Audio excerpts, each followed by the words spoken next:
قرآن مجید چې چا په حق باندې اورېدل دی هغه بیا داسې نه ده پاتې شوی.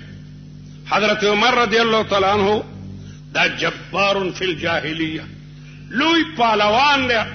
حضرت عمر کافرانو غصه کو چې ته ژوندی یې او لګیا دی دا پیغمبر د دې بوتانو بد وای، دا پیغمبر د یو خدای د خدایي اعلان کوي، دا د خانه کعبې نه غیر چاپیره 360 خدایان دا به چرته دي، زموږ د پلار نیکه مذهب د هغې خلاف کوي او رس تر ورځې ملګري سیوا کېږي، ته څنګه پهلوان یې؟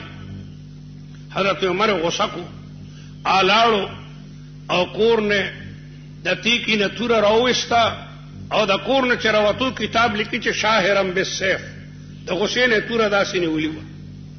په لاره کې یو صحابي ورته میلاو شو، هغه پوه شو، ویل اینه یا عمر چرته روانې؟ نو د رسول الله مبارک نوم یې واغېښتو چې د هغه سر پرې کومه. هغه یو ډېر لوی انقلاب دې ځمکه کې شروع کړی دی، زمونږ د پلار د نیکه هغه مذهب لګیا دی بدلئ. صحابي ورته مړه اول خو د خپلې خور خبر واله، یکدم د حضرت عمر رایه بدله کړه په دې باندې چې هغه د رسول الله مبارک طرف ته راتلو، د خور کور طرف ته لاړو. او دغه وخت کې خور د یو استاد نه قرآن مجید زده کولو، خاوند هم ناست او دام، او د یو صحابي نه قرآن پاک زده کولو. حضرت عمر چې دروازې سره غوږ کېښودلو د قرآن د تلاوت آواز ورته راغی نو غوسه شو، سم دروازه سم وډبوله. خور ته پته ولګېده چې دا د دروازې ډبول دا د ما د رور د عمر د لاس دي.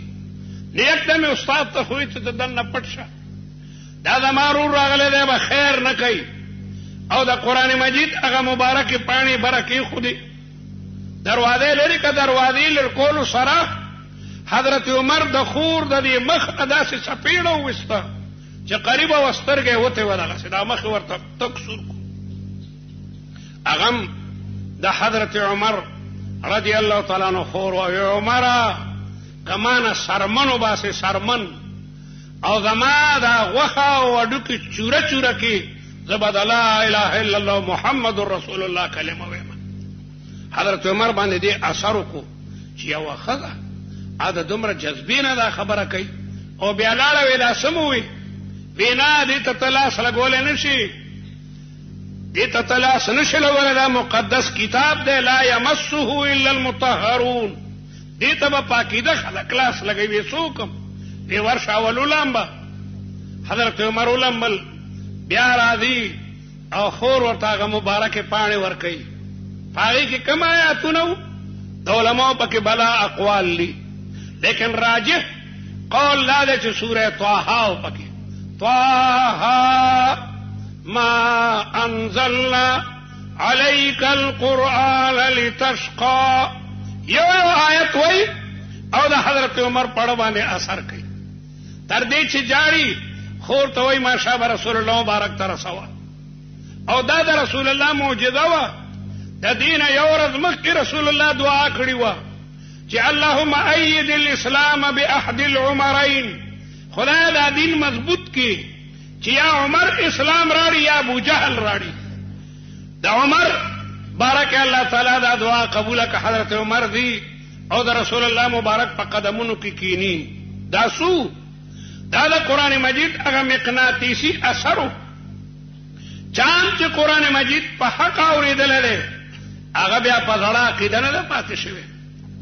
طفیل ابن عمرو دوسی د دوس قبیلې قادر الکلام ارتجالی شاعر دی، د ده د رسول الله مبارک سره ډېر لوی تعلق و. یو ځل د خپلې قبیلې دوست نه راغی، دوست قبیله د یمن لویه قبیله وه. خلکو ورته ویل لکه ته خو راغلی ملګری دې لیونی شوی دی. رسول الله مبارک ورته یادولو ور د هغه مجلس ته ور نشي، هغه سره څه جادو او منتر دی، د پلار نیکه مذهب به پرېږدي. نو طفیل ابن عمرو دوسی وایي چې زه به په هغه لاره نه تلم چې په کومه لاره د رسول الله مبارک کور و، یارېدم به.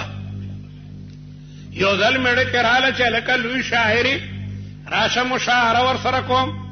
شعر او شاعری کې ور سره مقابله کوما نو ورالم پر رسول الله مبارک ما سلام واچولو نو فرد علی السلام رسول الله مبارک ما ته سلام جواب راکو وتلا علی القرآن او د قران مجید آیاتونه تلاوت کړ وعرض علی الاسلام او اسلام را تر وړاندې کو فاسلمت وشهدت شهادت الحق دغه رنګ زمانه اسدی دا د جاهلیت په زمانه او ډیر لوی بزرګو دا چې مدینه منوره ته راغی د رسول الله مبارک سره به ملاقات کولو او دغه وخت رسول الله مبارک ته د نبوت تاج نو پسر شوه خلق ورته واړه بچی را وصل چې په دم واچو پدی بیمار دم واچو مستجاب الدعوات الله تعالی به دعاګانې قبولولې یو دل مکی مکرمه تراغه خلق ورته وی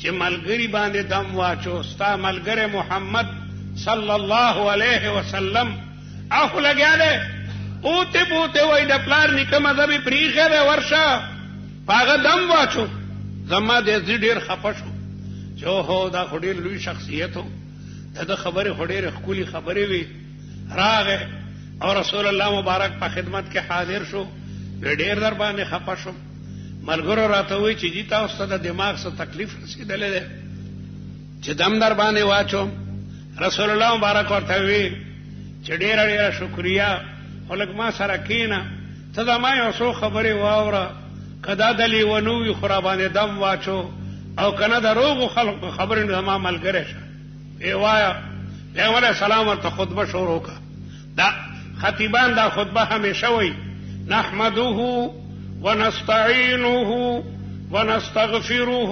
ونؤمن به ونتوكل عليه ونعوذ بالله من شرور انفسنا وګدا خطبه ده او د زماده ازید سترګو نوخ کې به دی وی والله دا د پیغمبرانو کلام دی او زمان پتا باندې چې کوم دنو ایمان دی. نو قران مجید یو انقلابی کتاب دی انقلابی همغه مسلمانانو پریخه دی